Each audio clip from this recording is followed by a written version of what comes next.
Hello बच्चों, आपका बहुत बहुत स्वागत है आपके अपने फिनिक्स के यूट्यूब चैनल पे। और आपका ये पीएबीटी का पेपर आज हुआ होगा, उम्मीद है अच्छा गया होगा। तो अपन देखते हैं बिना देरी की इसका पहला सवाल मैथ्स के सेक्शन का, जिसके अंदर है एक इंटीग्रेशन का क्वेश्चन। अब देखो, जो ये इंटीग्रेशन का क्वेश्चन है, इस क्वेश्चन को है ना अपन बहुत ही स्टैंडर्ड क्वेश्चन है। अगर आपने ढंग से पढ़ाई की तो ये सवाल आपने किया भी होगा, मल्टीपल टाइम्स आपने किया होगा।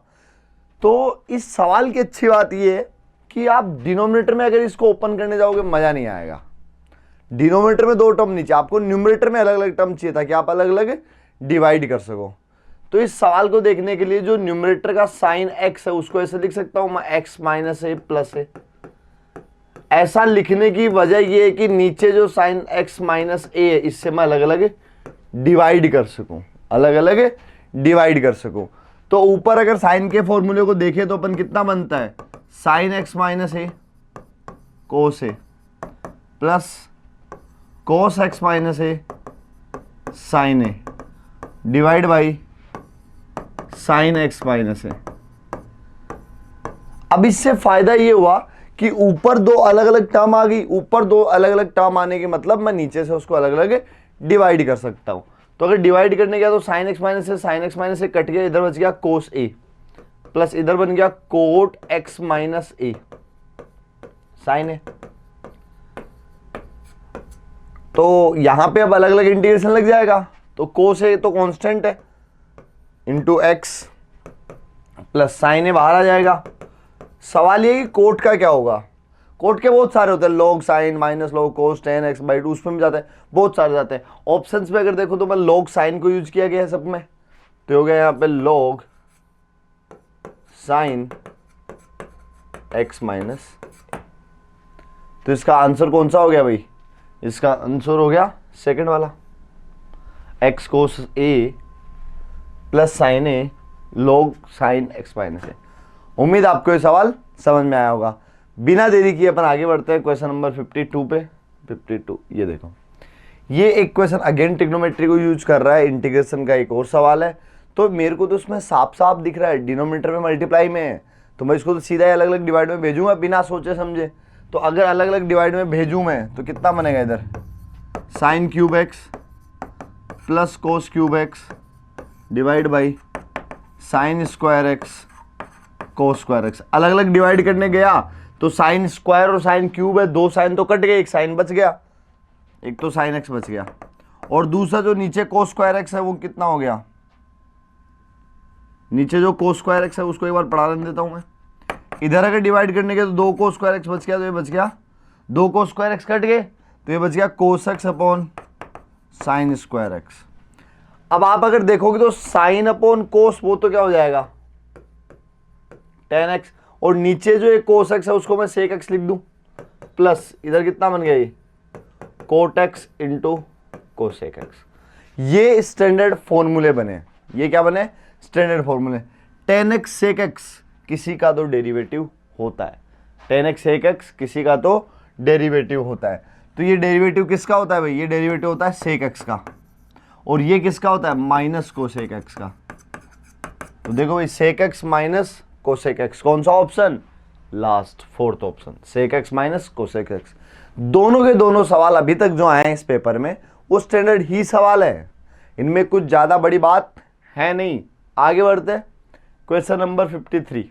देखो ये क्या है, ये सवाल है cosec theta minus cot theta divide by cosec theta plus cot theta d theta. इस सवाल को करने के बहुत सारे रास्ते हैं, साइन कोस में कन्वर्ट कर लो, ये कर लो, वो कर लो। लेकिन अगर इस सवाल को मैं फंडामेंटली अप्रोच करूं तो आप है ना नीचे वाले को टी मान सकते हो, या फिर नीचे वाले की एक प्रॉपर्टी भी लगा सकते हो। अरे कहां फंस गया यार, एक प्रॉपर्टी भी लगा सकते हो। तो अपन देखो इसको प्रोसीड करते हैं। मैं काम करता हूं, इसमें एक प्रॉपर्टी लगा देता हूं। जो नीचे वाला cosec theta plus cot theta होता है, ये देखो इधर देखो, 1 upon cosec theta plus cot theta है, इसको क्या लिख सकता हूं मैं, cosec theta minus cot theta. आप ये प्रॉपर्टी लगा दो, ऊपर होल स्क्वायर बन जाएगा, होल स्क्वायर ओपन कर ले। एक तरीका वो भी है, एक है डिनोमिनेटर को आप टी भी मान सकते हो, मल्टीपल वेज है। तो अगर मैं इसको ये लगाऊं तो ये बन गया cosec theta minus cot theta का होल स्क्वायर, और अगर होल स्क्वायर ओपन करता हूँ तो कितना हो गया, cosec square theta plus coat square theta minus 2 cot theta cosec theta d theta. अब यहाँ पे बहुत सारे स्टैंडर्ड रिजल्ट बन रहे हैं। कोट थीटा कोसेक थीटा भी किसी का डेरिवेटिव होता है, कोसेक स्क्वायर भी किसी का डेरिवेटिव होता है, बस ये कोट स्क्वायर किसी का डेरिवेटिव नहीं होता है। लेकिन कोट स्क्वायर को कोसेक स्क्वायर में बदला जा सकता है। यस, कोट स्क्वायर को क्या लिख सकता हूँ मैं, कोसेक स्क्वायर थीटा माइनस 1। तो ये सवाल क्या बन गया मेरा overall, 2 cosec square theta minus 1 minus 2 cot theta cosec theta. सारे के सारे स्टैंडर्ड फॉर्मूले है भाई। कोसेक स्क्वायर किसका होता है, माइनस का कोट थीटा का, माइनस कोट का यही तो होता है डेरिवेटिव, सॉरी कोट का माइनस कोसेक स्क्वायर होता है। तो कोसेक स्क्वायर किसका हो गया, माइनस कोट का हो गया। फिर माइनस का 1 की वजह से x, फिर 2 आ जाएगा। लेकिन ये कोट थीटा कोसेक थीटा किसका डेरिवेटिव होता है, ये होता है कोसेक थीटा का डेरिवेटिव। लेकिन यहाँ माइनस भी तो है, तो माइनस के साथ होता है, तो प्लस 2 कोसेक थीटा। तो यहाँ से आंसर आ गया 2 cosec theta minus 2 cot theta plus theta, option B. अरे एक मिनट, ये थीटा होगा ना, माइनस होगा, ओहो ये नहीं है 2 कोसेक थीटा प्लस का minus 2 cot theta minus theta, option 1। Clear हुआ, सिंपल से फॉर्मूले ओरिएंटेड क्वेश्चन था ये भी। आगे बढ़ते हैं, क्वेश्चन नंबर 54। ये देखो ऊपर लिखा हुआ है sin 2x, नीचे लिखा हुआ है sin की पावर 4 प्लस cos की पावर 4। तो अगर आप मैं देखो ऊपर 2x एंगल है, नीचे x एंगल है, तो पहले तो सारे एंगल्स को सेम एंगल में ले आओ, और सब में x दिख रहा है, सब में x दिख रहा है, तो सबको एंगल x में ले आओ। तो ऊपर 2x किस काम का भाई, ऊपर 2x को बदलना पड़ेगा। तो इसको मैं क्या लिख सकता हूँ, sin 2x को लिखा मैंने 2 sin x cos x divide by sin की पावर 4x प्लस cos की पावर 4x, राइट। अब आपको अगर ऑप्शन से अप्रोच लगाना, तो ऑप्शन में आपको बहुत सारे tan और कोट दिख रहा होगा, tan square coat square, tan square coat square. या फिर जब भी ऐसे सवाल आते हैं तो बहुत से सवालों में अपन कोस से डिवाइड करते हैं, कोस वाले टर्म को गायब करते हैं।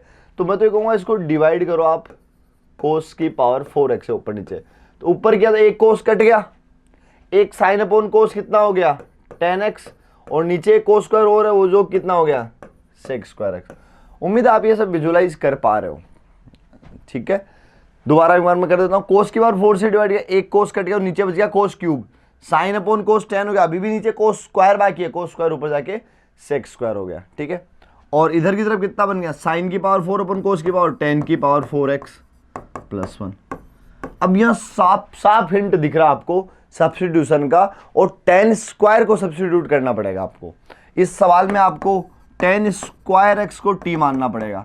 तो ये कितना हो गया, 2 tan x into sec square x dx equal to dt। थाली में परोस के दिया गया भाई ये क्वेश्चन, थाली में परोस के क्वेश्चन दिया गया। आपको बस बेसिक फील होनी चाहिए कि ऐसे सवाल हमने बहुत बार किए हैं जिनमें हमने कोस से डिवाइड किया है।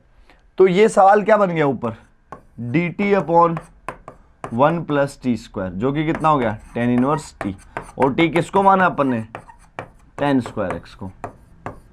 इसका आंसर हो गया tan inverse tan square x, जो कि कौन सा ऑप्शन है, ऑप्शन बी।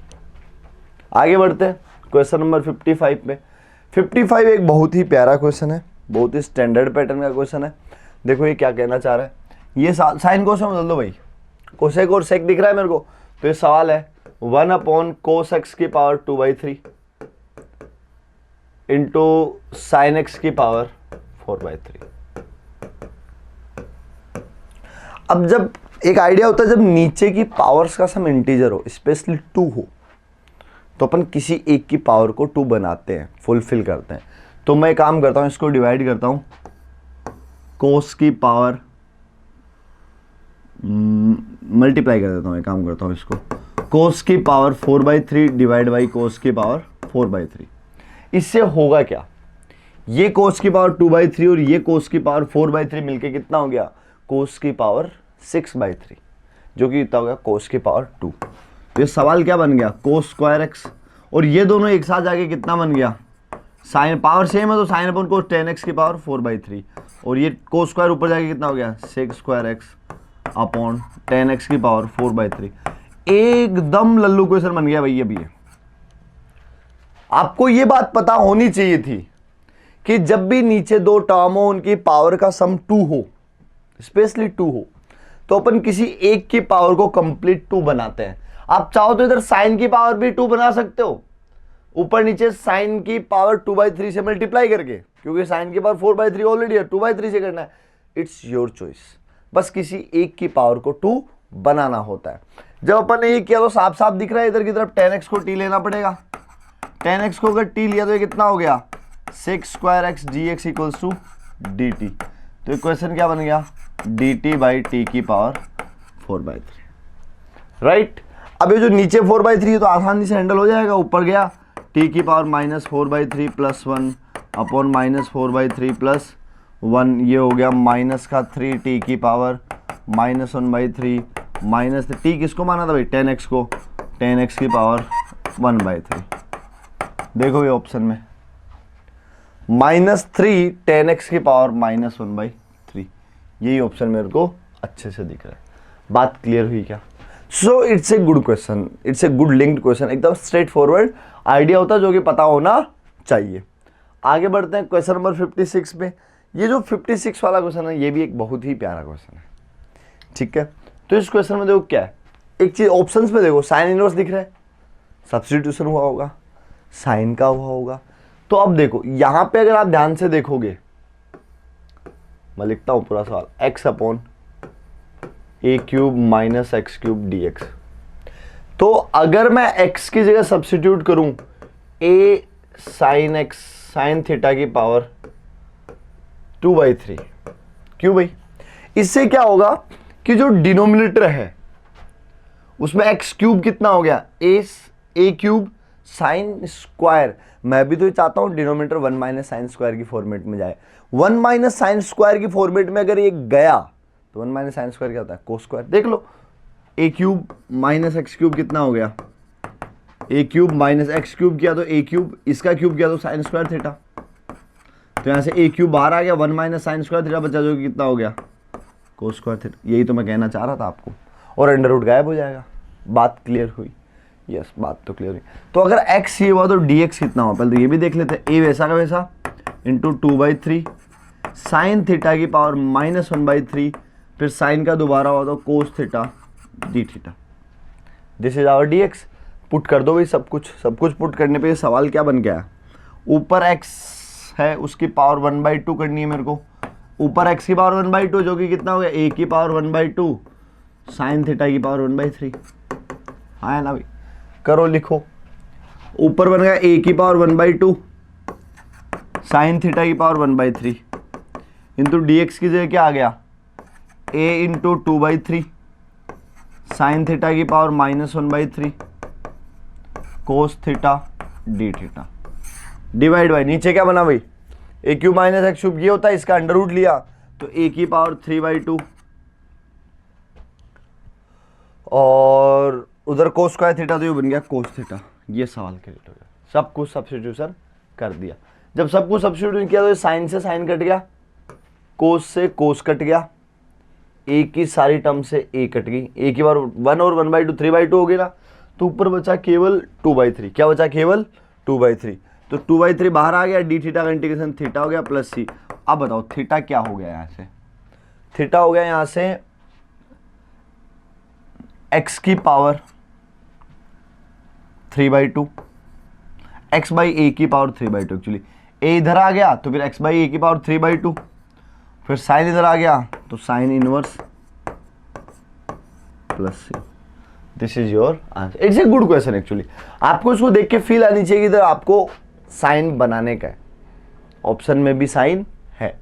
तो अगर आप यहां देखोगे तो कितना हो गया, ऑप्शन कौन सा आ गया 2/3 इसी एक ऑप्शन में दिख रहा है मेरे को तो।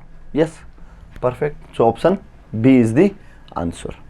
आगे बढ़ते हैं अपन क्वेश्चन नंबर 57। देखो अगेन क्वेश्चन नंबर 57 उसी आइडिया का है। डिनोमिनेटर की दो अलग अलग फैक्टर्स हैं, उन दोनों का सम 2 है।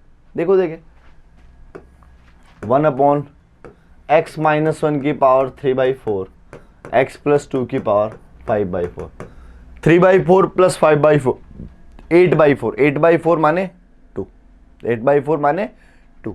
तो किसी एक को कंप्लीट करो तो उम्मीद है मैं किसको कंप्लीट करूं भाई, x माइनस वन को कंप्लीट कर लेते हैं। चलो तो ऊपर नीचे मल्टीप्लाई करते हैं, x माइनस वन की power 5/4 divide by x minus one की पावर 5/4। इसको ये किया आपने तो ये कितना बन गया, ये और ये मल्टीप्लाई को 1/x माइनस वन की पावर तो कितनी होगी 2, और इधर कितना, ये दोनों पावर सेम हो जाएगी बट ठीक है, बात क्लियर हुई। तो अगर आप ध्यान से देखोगे इधर, तो मैं इधर x plus two upon x minus one को t बोलता हूँ। थोड़ा इस ऊपर वाले को ढंग से लिखूँ, इसको मैं लिख सकता हूँ x minus one plus three, अलग अलग डिवाइड किया तो 1 plus three upon x minus one को क्या लिखा मैंने t, डेरिवेटिव किया तो minus three upon x minus one का whole square dx equal to dt। ये एक्स माइनस वन का होल स्क्वायर तो मौजूद भी है मेरे पास डिनोमिनेटर में, ये इसी को तो 2 बनाया है मैंने, इसी को तो 2 बनाया है मैंने। तो अगर मैं इसको यहाँ पुट करता हूँ तो ये माइनस का 1/3 उधर चला गया जो कि बाहर आ जाएगा, इधर ऊपर कितना बन गया dt dx, और ये मिलके हो गया dt, और नीचे किसको t माना, किसको अंदर वाले को t माना, t की पावर 5/4। तो ये सवाल कितना हो गया, माइनस का 1/3 t की power -5/4 plus 1 divide by -5/4 plus 1। -5/4 में 1 ऐड किया तो बनता है -1/4, -1/4 से माइनस एडजस्ट हो गया, 1/4 का 4 ऊपर हो गया तो ये बन गया 4/3, और इसकी पावर -1/4 है। तो अगर मैं इसको उल्टा कर दूं x minus one upon x plus two, इसकी पावर 1/4। कौन सा ऑप्शन है भाई, 4/3 x minus one upon x plus two की पावर 1/4, ऑप्शन तो यही दिख रहा है मेरे को, ऑप्शन है। बात क्लियर हुई, आगे बढ़ते हैं अपन क्वेश्चन नंबर 58 पे। क्वेश्चन नंबर 58 अगेन एक इंटीग्रेशन का क्वेश्चन है, इंटीग्रेशन के स्टैंडर्ड आइडिया का क्वेश्चन है। आप ध्यान से देखो, पहली बात, न्यूमरेटर में कभी भी पावर डिनोमिनेटर के सेम या उससे बड़ी नहीं हो सकती, अगर होती है तो उस पावर को गायब किया जाता है। तो सबसे पहला टारगेट है इस एक्स स्क्वायर को गायब करना, तो इसको ऐसे लिख सकता हूं मैं, x square plus x minus 6 plus 5 divide by x square plus x minus 6, अलग अलग डिवाइड किया तो क्या 1 प्लस 5 अपॉन, इसके टुकड़े हो रहे हैं वैसे तो, एक्स प्लस 3 एक्स माइनस 2, हाँ है ना, ये हो रहा है ना, यस ये हो रहा है। और इस 5 को क्या लिखा जा सकता है, पार्शियल फ्रैक्शन से x plus 3 minus x minus 2 divide by x plus 3 x minus 2। अगर मैं अलग अलग डिवाइड करने जाता हूँ तो 1 प्लस इधर डिवाइड किया तो 1 upon x minus 2 minus 1 upon x plus 3, इसका क्या तो 1 का हो गया x plus log x minus 2 minus log x. ये तो एक बहुत ही बेसिक प्रैक्टिस क्वेश्चन है आपके लिए। तो ये कितना हो गया, x plus log x minus 2 minus log x plus 3 है, ओके ये प्लस 3 था ना इधर, हाँ। तो x माइनस 2 प्लस का है, x minus 3 x plus 3 minus का है, x प्लस 3 माइनस का, इसमें और इसमें ये वाला ऑप्शन बी। बात समझ में आई, आगे बढ़ते हैं अपन क्वेश्चन नंबर 59। देखो क्या क्वेश्चन है, ये क्वेश्चन भी एक स्टैंडर्ड पैटर्न का है। ऊपर a sine x plus b cos x, नीचे c sine x plus d cos x. तो इसमें अपन क्या करते हैं, जो न्यूमरेटर में है 3 sine x plus 2 cos x, इसको अपन लिखते हैं a टाइम्स नीचे वाला as it is plus b time नीचे वाले का डेरिवेटिव, जो कि कितना है कोस एक्स का डेरिवेटिव माइनस का साइन एक्स का प्लस 2 कोस एक्स, ये लिखते हैं। यहां से a और b निकालेंगे। फिर देखो मैंने आपको ना वीडियो को स्टार्ट होने पहले सवाल में एक बात बोली थी, कान खोल के उस बात को ना डाल लो अंदर, देख कान खोल के दिमाग में जाने दो उस बात को। वो बात ये है कि न्यूमरेटर में मेरे को 2 टर्म चाहिए, और क्यों चाहिए, ताकि मैं अलग अलग डिवाइड कर सकूं। पूरा गेम ही इस बात का है कि अगर आप अलग अलग डिवाइड किए तो वो क्वेश्चन आपके ना छोटा हो जाएगा, न्यूमरेटर डिनोमिनेटर मिक्स होकर बहुत बढ़िया सी टर्म बनाती है। तो यहां मैंने 2 टर्म क्रिएट करा, एक तो वो खुद और एक उसका डेरिवेटिव। तो अगर खुद को डिवाइड किया तो 1 हो गया, और उसके डेरिवेटिव को डिवाइड किया तो अपन उसको t मान पाएंगे, सब्स्टिट्यूशन का आइडिया कॉल आउट हो जाएगा।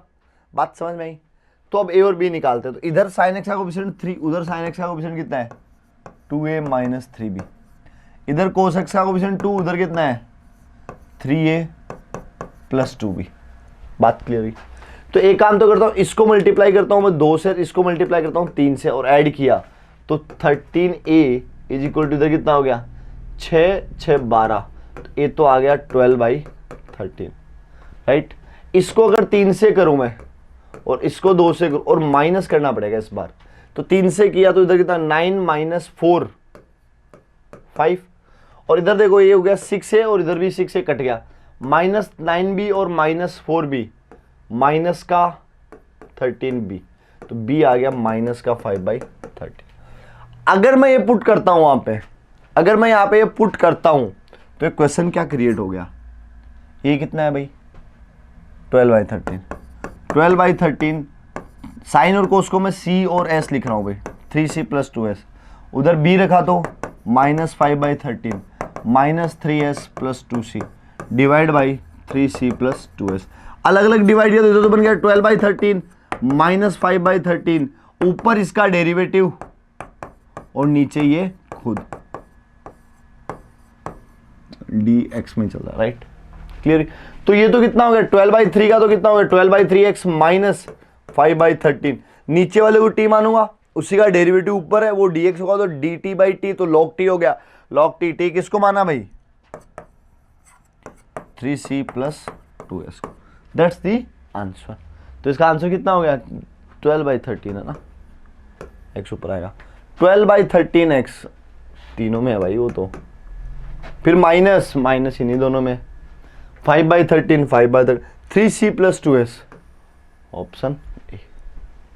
बात क्लियर हुई, आगे बढ़ा जाए क्वेश्चन नंबर 60 पे। देखो ये भी अपने आप में एक बहुत ही प्यारा और स्टैंडर्ड क्वेश्चन है। जब भी नीचे ये दो कोस में आते हैं, उनके अंदर लीनियर टर्म है, लीडिंग कोएफिशिएंट सेम है, उनका डिफरेंस कांस्टेंट है, तो जो डिफरेंस है उसके साइन से ऊपर नीचे मल्टीप्लाई, जो डिफरेंस है उसके साइन, डिफरेंस कांस्टेंट है तो साइन से मल्टीप्लाई किया ऊपर नीचे, तो ये ऊपर क्या बना है x तो कट गया, b - a, तो बैलेंस करने के 1/sin b - a से multiply divide by cos x - a cos x - b, standard approach है। आपने देखा होगा तो बहुत से सवाल ऐसे हैं इंटीग्रेशन के कि अगर आपको टू द पॉइंट पता है तो आप वो कर पाओगे।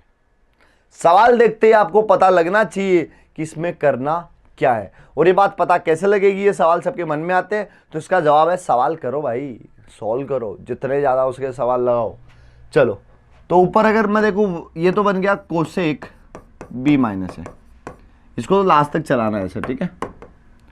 इधर कितना हो गया ऊपर, साइन का formula sin x - a cos x - b minus sin x - b cos x - a divide by cos x - a cos x - b।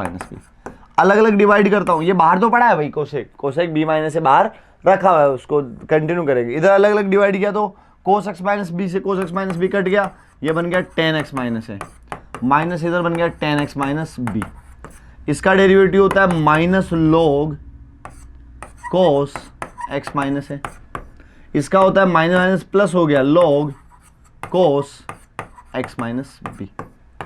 अब अगर आप इधर बाहर की तरफ कोसेक b - a रखा हुआ है भाई, देखो भाई आंसर क्या है। पहली बात तो कोसेक में a - b है, तो इससे माइनस कॉमन लिया, माइनस को अंदर भेजा, तो ये बन गया कोसेक a - b, और अगर इधर माइनस किया तो ये कितना, पहला टर्म प्लस का हो गया log cos x - a minus log cos x - b, और ये जो log में वो डिवाइड में चले गए, तो आंसर हो गया log कोसेक a - b, चारों में same, log cos x - a ऊपर है भाई, cos x - a ऊपर है, नीचे cos x - b है। बात समझ में आई क्या, right, it's a good question actually. चलो अपन आगे बढ़ते हैं, क्वेश्चन नंबर 61। देखो भाई 61 के अंदर क्या है कि इंटीग्रेशन का सवाल नहीं आया फाइनली, शुरू के 10 सवाल इंटीग्रेशन के थे, ये सवाल कुछ तो प्रोबेबिलिटी का सा लग रहा है। देखो, if the integer m and n are to be chosen at random, कोई दो इंटीजर m और n की बात हो रही है भाई, 1 से 100, m और n कहाँ के बीच में, 1 से लेके 100 तक के बीच में, prove that this number is divisible 5। Number क्या दे रखा है मेरे को, 7 की पावर m प्लस 7 की पावर n, ये 5 से डिविजिबल है, राइट। तो सबसे पहले आपको इस सवाल में देखते हैं, आपके दिमाग में आना चाहिए बाइनोमियल थ्योरम। कि अगर 7 की पावर m को 5 से डिवाइड करना है तो इस 7 को लिखना पड़ेगा 5 + 2 और इसको भी क्या लिखना पड़ेगा 5 + 2 की पावर n। तो ये कितना बनेगा 5k + 2 की power n plus 5k days plus 2 की पावर n। तो ये सवाल ये रह गया कि 2 की पावर m प्लस 2 की पावर n ये डिवाइड होना चाहिए 5 से। बात ऐसे m और n सेलेक्ट करने हैं। तो एक बार 2 की साइक्लिसिटी अपन देख लेते हैं कि 5 से डिवाइड करने पे किस तरह के रिमाइंडर आते हैं। तो अगर 2 की पावर 0 को डिवाइड किया तब तो रिमाइंडर 1, 2 की पावर 0 को छोड़ो 1 से चालू करते हैं, m और n इंटीजर। 2 की पावर 1 को डिवाइड किया तो 2, 2 की पावर 2 को किया तो 4, 2 की पावर 3 को किया तो 2 की पावर 3 को डिवाइड रिमाइंडर कितना आ रहा है 5 से डिवाइड करना है 8, 8 को 5 से किया 3, 2 की पावर 4 को किया 16 1। Now started repeating. 2 की पावर 5 को करें वापस 2, राइट। इसका मतलब अगर 2 की पावर 5k + 1 हो तब तो रिमाइंडर कितना आएगा, नहीं 1 मिनट, कितने के बाद रिपीट हो रही है 4 के बाद रिपीट हो रहा ना ये। तो 2 की पावर अगर 4k + 1 हो तब तो रिमाइंडर 2 आएगा। 2 की पावर 4k + 2 और 5 से डिवाइड किया रिमाइंडर 4 आएगा। 2 की पावर 4k + 3 हो तब रिमाइंडर 3 आएगा।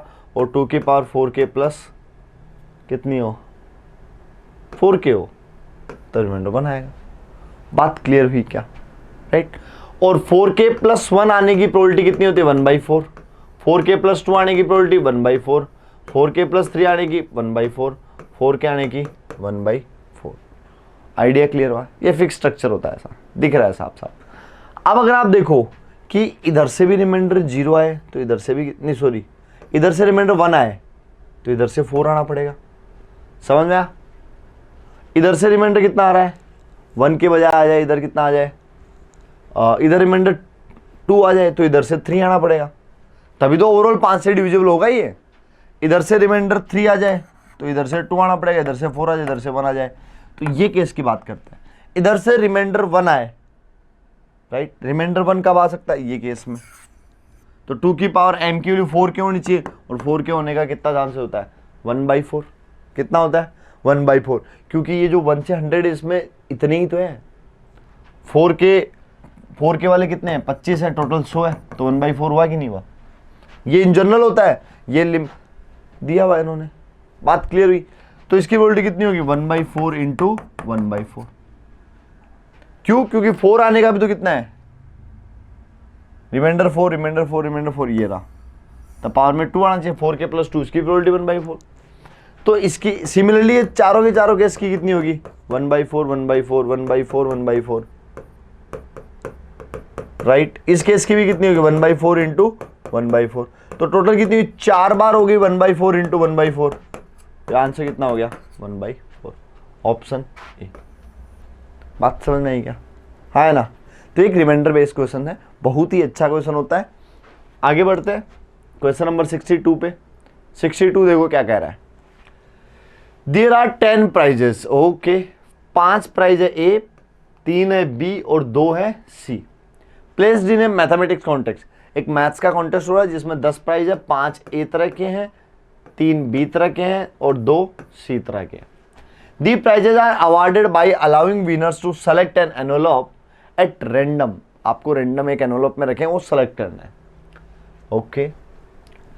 व्हेन दी 8th कंटेस्टेंट, जब 8वां कंटेस्टेंट जा रहा है, मतलब इससे पहले कितने जा चुके हैं 7 जा चुके हैं, goes to select the prize, the probability that the remaining 3 prizes, जब वो जा रहा है तो 7 जा चुके, 7 ऑलरेडी उठा चुके, तो रिमेनिंग 3 प्राइजेस में क्या है, एक ए बचा है, एक बी बचा है, एक सी बचा है।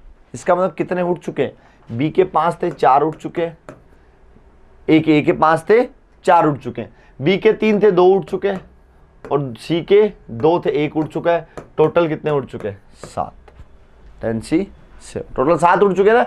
8वां जा रहा है मतलब 7 उठ चुके। उन 7 में से 4 ए उठे, 2 बी उठे और 1 सी उठा है।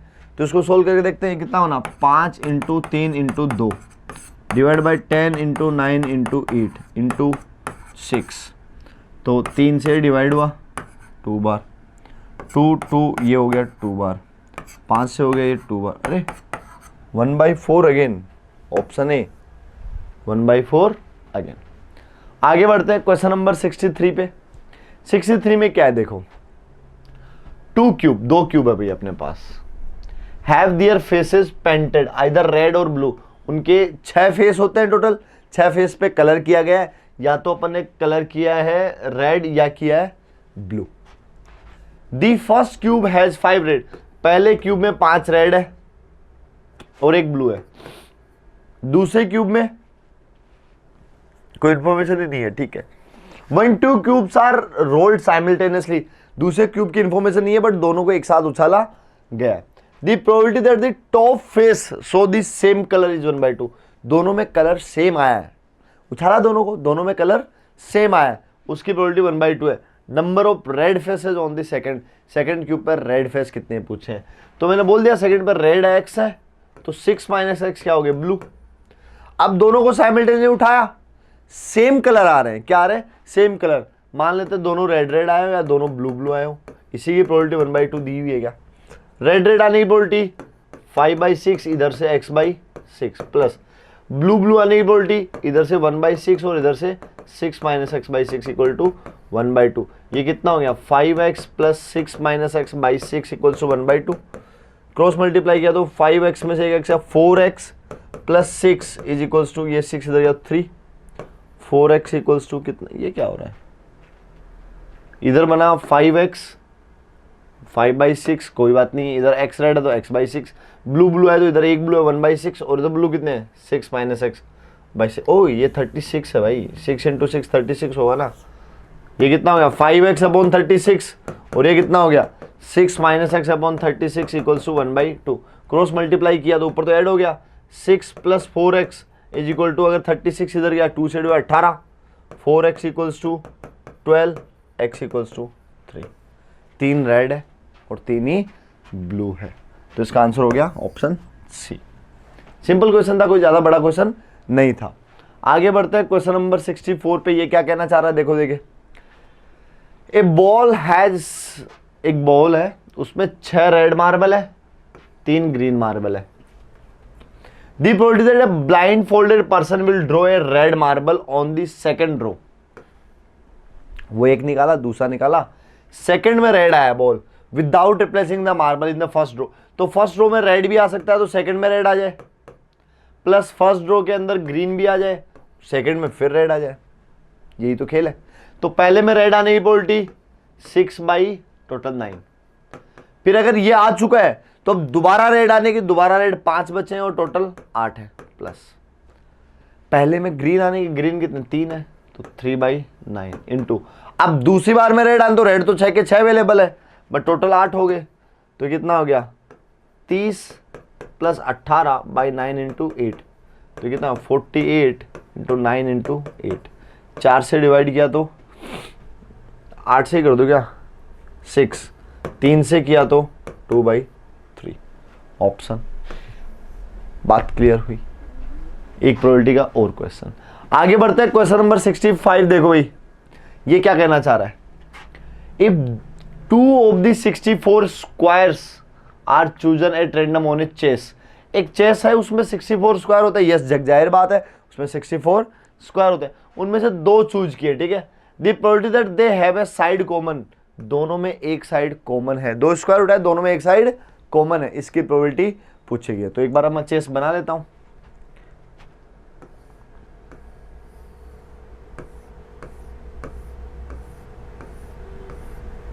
आई गेस बन गया 1 2 3 4 5 6 7 8, यस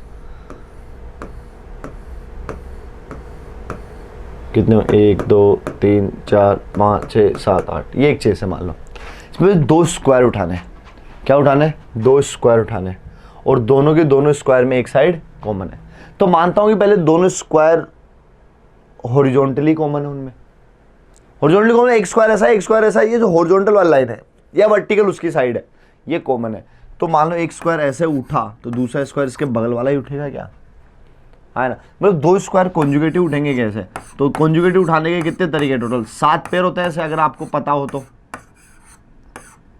7 पेयर होते हैं ऐसे वाले, कि अगर मेरे को इन 8 में से कोई 2 कॉन्जुगेटिव उठाना तो 7 पेयर हो सकते हैं, तो अगर इधर वाली साइड कॉमन है तो कितने तरीके हो गए 7, अब ये इस कॉलम में भी इस कॉलम में हर एक कॉलम में तो इतने तरीके से दो स्क्वायर उठे, पहली रो में दो कॉन्जुगेटिव स्क्वायर उठने के तरीके 7, हर एक रो में उठे होंगे 8 रो ऐसी। तो ये वो तरीके हैं जिनमें दो स्क्वायर अगल बगल उठे हैं ऐसा। अब ऐसा भी तो हो सकता है स्क्वायर नीचे हो एक ऊपर हो, एक नीचे हो एक ऊपर हो, तो वो कहाँ जाएगा, पहले कॉलम में। पहले कॉलम में अगेन दो कॉन्जुगेटिव उठाने के तरीके कितने होंगे, 7, कितने कॉलम में 8, तो दूसरी बार भी कितने होंगे 7 × 8, राइट। और टोटल मैंने कितने उठाए 64 में से 2। बात क्लियर हुई क्या। तो कॉन्जुगेटिव उठेंगे तभी तो एक साइड कॉमन होगी भाई। अब कॉन्जुगेटिव या तो हॉरिजॉन्टली होगी, हॉरिजॉन्टली मतलब राइट या लेफ्ट साइड में कॉमन होंगे, या वर्टिकली होगी ऊपर या नीचे वाली साइड कॉमन होगी। तो कितना आ गया ऊपर 7 × 8 × 2 अपॉन 64 × 63 × 2। 8 से किया तो 8 बार, 7 से किया 9 बार, इन दोनों से किया 2 बार, 1/18, 1/18, जो कि ऑप्शन हो गया आपका बी। बात क्लियर हुई। आगे बढ़ते हैं, क्वेश्चन नंबर 66 देखो। ये एक बहुत प्यारा क्वेश्चन है, अगेन रिमाइंडर के आइडिया पे बेस्ड क्वेश्चन है। ये क्या कहना चाह रहा है, 2 numbers a and b are selected from the natural numbers, सारे नेचुरल नंबर्स इस बार, then the probability that a² + b² is divisible by 5। तो ध्यान से देखो, जो a होगा वो या तो 5k होगा, या 5k + 1 होगा, या 5k + 2 होगा, 5k + 3 होगा, या 5k + 4 होगा। उठेगा तो 5k में से ही, क्योंकि मेरे को 5 से डिवाइड करने को देखना है। ये a और b भी इधर से ही उठेगा। तो इनके स्क्वायर में बात करूं तो ये रिमाइंडर 0 दे रहा है, ये 1 दे रहा है, ये 2 दे रहा है, ये 3 दे रहा है, ये 4 दे रहा है, नॉर्मल। अगर मैं बात करूं a² एंड b² के रिमाइंडर की, तो अगर इसका स्क्वायर किया तो रिमाइंडर तो 0 आया। अगर 5k + 1 पैटर्न का कोई नंबर है, उसका स्क्वायर किया रिमाइंडर अगेन 1 ही आया। अगर 5k + 2 पैटर्न का कोई नंबर है a या b, और उसका स्क्वायर किया तो रिमाइंडर तो 4 आएगा ना भाई, 5 × 5 4। 5k + 3 है तो रिमाइंडर कितना आएगा 3 × 3 9, स्क्वायर हो गया ना, रिमाइंडर का मल्टीप्लाई। पहले बार में 5k + 3, दूसरी बार में 5k + 3 9, 9 को 5 से डिवाइड करें रिमाइंडर अगेन 4, इस केस में रिमाइंडर 4, इस केस में रिमाइंडर 5k + 4 है तो रिमाइंडर 16, 16 मतलब 5 से डिवाइड करने पर रिमाइंडर 1। बात क्लियर हुई। तो 0 रिमाइंडर आने की प्रोबेबिलिटी 1/5, 1 रिमाइंडर आने की प्रोबेबिलिटी 2/5, 4 रिमाइंडर आने की प्रोबेबिलिटी 2/5। अब a² + b² में अगर मैं ध्यान से देखूं तो या तो ये भी रिमाइंडर 0 दे, या ये भी 0 दे, ये 1 दे तो ये 4 दे, ये 4 दे तो ये 1 दे, 3 ही केस बनेंगे। 0 0 वाला केस क्या कह रहा है 1/5 × 1/5, ये क्या कह रहा है 4 4 वाला 2/5 × 2/5, और रिमाइंडर 4 और 1 वाला क्या कह रहा है 2/5 × 2/5। कितने हो गए भाई 1/25, 4/25, 4/25, टोटल हो गए 8 और 1 9, 9/25। बात क्लियर हुई। 9/25 कहाँ है भाई, ऑप्शन ए। बात क्लियर हुई। आगे बढ़ते हैं, क्वेश्चन नंबर 67 देखो भाई। अब if all the letters of the word Q, ये एक वर्ड दिया Q, are arranged in all possible manner as they are in a dictionary. अच्छा, एक डिक्शनरी प्रॉब्लम है, सारे क्यू के वर्ड्स को डिक्शनरी के अंदर रखने का है। बात क्या है, then the rank of the word, इस वर्ड के रैंक पूछे। तो रैंक निकालने के 2 तरीके होते हैं, चलो अपन फॉलो कर लेते हैं वो वाला। सबसे छोटा number E, then Q, then U. E से शुरू होने वाले कितने होंगे भाई, ये होंगे फैक्टोरियल 4/2, 12। बात क्लियर हुई। फिर क्यू से शुरू होने में ही मेरा वर्ड है, क्यू में भी पहले ई वाले होंगे, तो ई वाले कितने हो गए भाई, क्यू गया ई गया, फैक्टोरियल 3/2 जो कि कितने हो गए 3। फिर क्यू ई वाले हो गए तो क्यू क्यू वाले होंगे नहीं, क्यू यू वाले होंगे, इसी में मेरा वर्ड है। इसमें भी पहले कौन से होंगे ई वाले कितने होंगे, अच्छा इन्हीं में तो मेरा वर्ड है। फिर कितना, एक यू होगा और एक होगा यू ई, एक ही हो गया। तो कितने गए 12 और 3 15 और 1 16 गए। 17th वर्ड है ये डिक्शनरी में, कौन सा वर्ड है 17th वर्ड, क्योंकि इससे पहले 16 गए। उम्मीद है आपको ये बात समझ में आई होगी। आगे बढ़ते हैं क्वेश्चन नंबर, चलते हैं आगे क्वेश्चन नंबर 68 पे। क्वेश्चन नंबर 68 एक पीएनसी का बहुत ही अच्छा सवाल है, जिसके अंदर आपको जो कैसे दिया गया है, the sum of all numbers greater than 1000 से बड़े जितने भी नंबर उन सबका सम करो, formed by using 1 3 5 and 7, in 4 digit से बनने वाले, इन 4 डिजिट से बनने वाले सारे नंबर्स का, such that no digit is being appeared twice, मतलब रिपीटिशन अलाउड नहीं है, रिपीटिशन अलाउड नहीं है। इसका मतलब 1000 से बड़े जो भी नंबर बनेंगे 4 डिजिट के होंगे, 5 डिजिट में बात जाएगी नहीं, 6 में जाएगी नहीं बात, राइट। तो वो 4 डिजिट के नंबर में रिपीटिशन अलाउड नहीं है।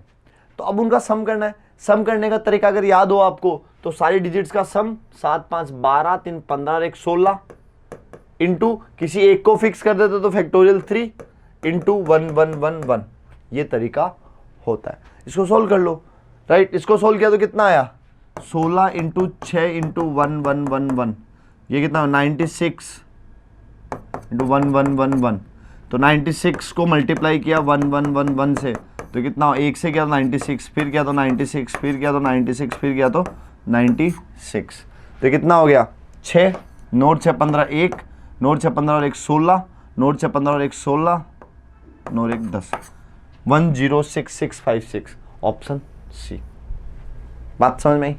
आगे बढ़ते हैं क्वेश्चन नंबर, देखो भाई ये है क्वेश्चन नंबर 69। इसमें क्या है, number of ways in which 25 identical pen, 25 identical pen है, can be distributed among Keshav, Madhav, Mukund and Radhika. 4 लोग है, केशव, माधव, मुकुंद और राधिका, इन चारों में मिला के मुझे 25 शेयर करने, आइडेंटिकल। बेगर्स प्रॉब्लम है भाई ये। अब क्या बोला, सच दैट एटलीस्ट 1 किसको मिले, केशव को, 2 माधव को, 3 इसको एंड 4 इसको। तो कितने तरीके होंगे, तो मुझे इन चारों के अंदर, मान लो पहले को x1 x2 x3 और x4 है, इन चारों में 25 बांटने, 25 में से 1 इसको दे दिया, 2 इसको दे दिया, 3 इसको दे दिया और 4 इसको दे दिया, तो कितने के 10 जा चुके, तो बचे कितने, मेरे को 15 बांटने इन 4 में, राइट। 15 4 में बांटेंगे, 3 स्टिक लगाएंगे तो कितना हो गया 18C3, ऑप्शन डी। बात क्लियर हुई? बेगर्स का स्ट्रेट फॉरवर्ड प्रॉब्लम है। क्वेश्चन नंबर 70 देखो भाई, स्टेटमेंट बेस्ड क्वेश्चन है। ये क्या कहना चाह रहा है, the number of ways in which distributing 10 identical balls in 4 distinct boxes. इस बार 4 डिफरेंट बॉक्स है, मान लो पहले में x1, दूसरे में x2, तीसरे में x3, चौथे में x4 गई, इन सब की वैल्यू 10 होगी। That no box is empty, कोई बॉक्स खाली नहीं है। खाली नहीं है तो इन 10 में से एक एक दे दो भाई चारों को, तो बचे कितने 6, 6 को 4 में बांटना, 3 स्टिक, 3 स्टिक कितना होगा 9C3, 9C, यस सही बात है ना। स्टेटमेंट 2 क्या कह रहा है, the number of ways in which choosing any 3 from place from 9 different option available है, 3 मुझे सेलेक्ट करना तो 9C3। ओ दोनों का आंसर सेम है, बट क्या दोनों की प्रोसेस, एक्सप्लेनेशन का बात पूछेगा, बट क्या दोनों की प्रोसेस सेम है, नहीं। एक बेगर्स के थ्रू जा रहा है, एक नॉर्मल कॉम्बिनेटोरियल प्रॉब्लम है, नॉर्मल सिलेक्शन करना है, दे आर नॉट सेम। तो इसका आंसर क्या हो गया 1 and 2 इज ट्रू, सी और डी इज ए करेक्ट। नहीं करेक्ट एक्सप्लेनेशन नहीं है। बात क्लियर हुई क्या, समझ में? आगे बढ़ते हैं। Question number, find the number of divisors which are perfect square. It's a good question, it's a trick question. ध्यान से देखो आप, यहां पहली बात तो 9 की पावर 11 है, 9 की पावर 11 थोड़ी हो सकता है भाई, प्राइम फैक्टराइजेशन होना चाहिए। तो n कितना हो गया 2 की पावर 3 इंटू 3 की पावर 22 और 5 27 इंटू 5 की पावर 7 इंटू 7 की पावर 9, ये बना है। अब अगर वो मेरी डिजिट परफेक्ट स्क्वायर होनी चाहिए, मतलब मान लो इसको कोई एक नंबर डिवाइड करा 2 की पावर अल्फा इंटू 3 की पावर बीटा इंटू 5 की पावर गामा इंटू 7 की पावर डेल्टा, तो अल्फा बीटा गामा डेल्टा सारे के सारे इवन होने चाहिए भाई। अल्फा बीटा गामा डेल्टा सारे के सारे क्या होने चाहिए, इवन। तो अल्फा की वैल्यू क्या हो सकती है 0 और 2, बीटा की वैल्यू 0 2 4 से लेके 26 तक, कितने 14 ऑप्शन है ये, कितने ऑप्शन है 14। गामा की वैल्यू 0 2 4 6 4, डेल्टा की वैल्यू 0 2 4 6 8 5, हाँ है ना। पावर इवन होनी चाहिए डिवाइजर की, तो ये कितना होगा total 2 into 14 into 4 into 5, 14 into 20 20 दूना 40, 0 14 4 जा 56, इट्स आंसर इज 560। उम्मीद आपको ये बात समझ में आई होगी। आगे बढ़ते हैं क्वेश्चन नंबर 72 पे। इन ए प्लेन, एक प्लेन की बात हो रही है, there are 37 straight line, total 37 straight lines हैं, of which 13 pass through a point A. एक पॉइंट ए है, यहां से कितनी स्ट्रेट लाइन पास हो रही है, ऐसे 13 lines. 11 pass through point B, एक पॉइंट बी दिया, वहां से कितनी जा रही है 11 lines. Besides no 3 line pass through 1 point, कोई भी 3 लाइनें एक पॉइंट से नहीं जा रही है। ओके, मतलब 2 लाइनें मैक्सिमम एक जगह मिल रही है और उस एक जगह मिल रही है वहां 2 ही लाइन है, 2 से ज्यादा नहीं है। No line passes through both the point A and B, अब जो बच गए ए और बी से कोई भी एक लाइन सीधी नहीं जा रही है, कोई पैरेलल नहीं है। नंबर ऑफ इंटरसेक्शन, तो नंबर ऑफ इंटरसेक्शन, तो नंबर ऑफ इंटरसेक्शन टोटल कितने 37 है, तो 37 C2 होंगे। बट दिक्कत ये है कि जो 13 लाइनें हैं इनसे अपन ने 13 C2 पॉइंट काउंट किए, वो 13 C2 नहीं है, वो एक ही पॉइंट है, तो 13 C2 माइनस किया, बट वो एक पॉइंट तो है ही है। सिमिलरली इन 11 लाइनों से कितने पॉइंट काउंट किए मैंने 11 C2, बट वो 11 C2 पॉइंट नहीं है, वो एक ही पॉइंट है भाई। तो इधर कितने आया -11 C2 + 1, तो कितना हुआ इधर 37 C2 कितना, 37 × 36/2 18, 37 × 18 5 24 और 5 296 × 37 6 6 6, ये यार आ गया। हाँ, इसके लिए तो आ गई 6 6 6 + 2 6 6 8 -13 C2 कितना हो गया 13 × 12/2, 2 से गया 6, तो ये कितना हो गया 78। 11 C2 कितना हो गया 55, 8 5 13 3 राइट, 7 5 12 और 1 13 -6 6 8, 8 में से गया 5 3 5 535। तो 535 ऐसे पॉइंट्स हैं जो इन लाइनों से बन रहे हैं। आइडिया क्लियर हुआ? आगे बढ़ते हैं नेक्स्ट क्वेश्चन 73। ये क्या कहना चाह रहा देखो, a pair of fair dice is tossed, 2 dice एक साथ गए, the probability that the maximum of the 2 numbers, कि दोनों नंबर में से जो मैक्सिमम है इन दोनों, maximum of the 2 numbers, 2 result है उन दोनों में मैक्सिमम क्या है इज ग्रेटर देन 4, वो 4 से बड़े हैं। तो देखो भाई डाइस को चला तो 1 1 1 2 1 3 1 4 1 5 और 1 6, 2 1 2 2 2 3 2 4 2 5 2 6, 3 1 3 2 3 3 3 4 3 5 3 6, 4 1 4 2 4 3 4 4 4 5 4 6, 5 1 5 2 5 3 5 4 5 5 5 6, 6 1 6 2 6 3 6 4 6 5 6 6। ये मैंने 2 पेयर डाइस उठा ले। अब उसने दोबारा क्या बोला देखो, the probability that the maximum of the 2 numbers, जो आउटपुट है इन दोनों में जो बड़ा नंबर है इज ग्रेटर देन 4, वो 4 से बड़ा है, 4 से बड़ा है, बड़ा नंबर 4 से बड़ा 4 से बड़ा 4 से बड़ा, क्या यही नहीं होएगा? ये सारे वो कैसे इन दोनों में जो मैक्सिमम नंबर है वो किससे बड़े हैं 4 से बड़े, राइट। वो कितने केस हैं इसमें देखो भाई, 1 2 3 4 5 6 7 8 9 10 11 12, 12 और 8 20, आंसर हो गया 20/36, 10/18, 5/9। तो इससे पूछा n - m 9 - 5 जो कि कितना हो गया 4। बात clear, simple question, straight forward question. आगे बढ़ते हैं क्वेश्चन नंबर 74। ये क्या कहना चाह रहा है, a room has 3 electric lamps, एक रूम में 3 इलेक्ट्रिक लैंप है, from a collection of 10 electric bulb of which 6 are good. अच्छा 10 है मेरे पास टोटल, जिनमें 6 गुड है, तो ऑब्वियसली 4 बैड है। 3 are selected at random and put in, अब मेरे पास 10 बल्ब है, उनमें 6 अच्छे और तो 4 खराब होंगे ऑब्वियसली। 3 सेलेक्ट करने, कितने सेलेक्ट करने 3।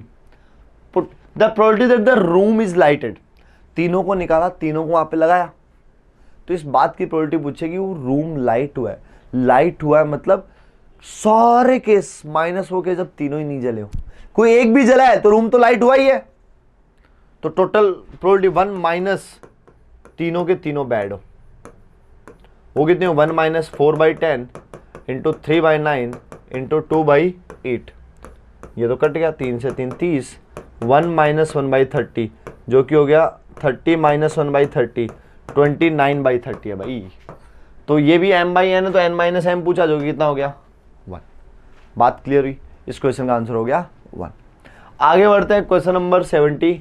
From an urn containing 6 ball, एक आर्न के अंदर कितनी बॉल है 6 बॉल है, 3 white and 3 black, 3 white ball और 3 ब्लैक बॉल। लेट्स से ये कहना है इसमें 3 व्हाइट बॉल और 3 ब्लैक बॉल है। A person selects at random an even number of balls, उसने कितनी बॉल निकाली, इवन नंबर ऑफ बॉल्स निकाली। अब उसने क्या कहा है, all the different ways of drawing an even number of balls are considered to be equally probable. इस बात का मतलब बहुत ही प्यारा, मतलब यही बात है इस सवाल की जो मेन क्रक्स हो सकती है, आपको समझने की सख्त जरूरत है। देखो यहां से इवन नंबर बॉल निकाल सकते हो, 2 निकाल सकते हैं, 4 निकाल सकते हैं और 6 निकाल सकते हैं, राइट। तो इसलिए क्या बोला, all the different ways of drawing an even number, एक इवन नंबर निकालने के 3 तरीके हैं। All the different ways of drawing an even number is considered to be equally probable, सबकी प्रोबेबिलिटी सेम है। इस केस की प्रोबेबिलिटी 1/3, इस केस की प्रोबेबिलिटी 1/3 और इस केस की भी प्रोबेबिलिटी 1/3। अब मान लो 2 बॉल आई है, अब पूछा क्या है, irrespective of their number, number कितने भी है सबकी प्रोबेबिलिटी सेम है, बात क्लियर हुई। Then the probability that there will be the same number of black and white balls among them, white और ब्लैक सेम है। तो पहले इस केस की बात करते हैं, इसकी प्रोबेबिलिटी 1/3, इस केस में 2 बॉल आई तो 1 व्हाइट आई 1 ब्लैक आई है, 3 white available 3 black available, total कितनी होगी 6C2, टोटल 6 में से तो 2 निकाल रहे हैं, बात क्लियर हुई। प्लस इस केस की बात करें तो इसकी प्रोबेबिलिटी 1/3, इस केस में क्या हो रहा है, 4 बॉल आ रही है, 2 white 2 black, 3C2 into 3C2, total कितने हो गए 6C2। तीसरा केस 1/3 इसकी भी, उसमें क्या हो रहा है, 6 की 6 बॉल आ रही है, तीनों की तीनों व्हाइट तीनों की तीनों ब्लैक, इधर 6C4 है भाई, 6 में से 4 निकली ना, ये मेरी टोटल प्रोबेबिलिटी होगी। तो ये कितना हो गया 1/3 इंटू ऊपर हो गया 9/6C2 15 plus 1/3 into 9/15 6C4 plus, ओ भाई कहाँ जाएगा तो इधर आ जा, इधर देखो प्लस 1/3 इंटू ऊपर भी 1 नीचे भी 1, तो ये कितना आ गया टोटल, 3 से 3 बार, 3 से इसको 5 बार, तो क्या 1/5, दूसरी भी सेम कैलकुलेशन है 1/5 प्लस तीसरा 1/3, 2/5 प्लस 1/3, ये कितना 6 and 5 11/15, that's the probability answer. तो 11/15 है, मतलब इन दोनों का डिफरेंस पूछा दैट इज 4, तो इस क्वेश्चन का आंसर हो गया 4। उम्मीद आपको ये समझ में आया होगा। पीएबीटी का सॉल्यूशन बहुत ही अच्छा पेपर गया होगा आपका, पेपर को एनालिसिस अच्छे से कीजिए, सॉल्यूशन अच्छे से समझिए, जो भी कोई क्वेरी हो डाउट करके आप कमेंट करके आप बताइए। Thank you very much.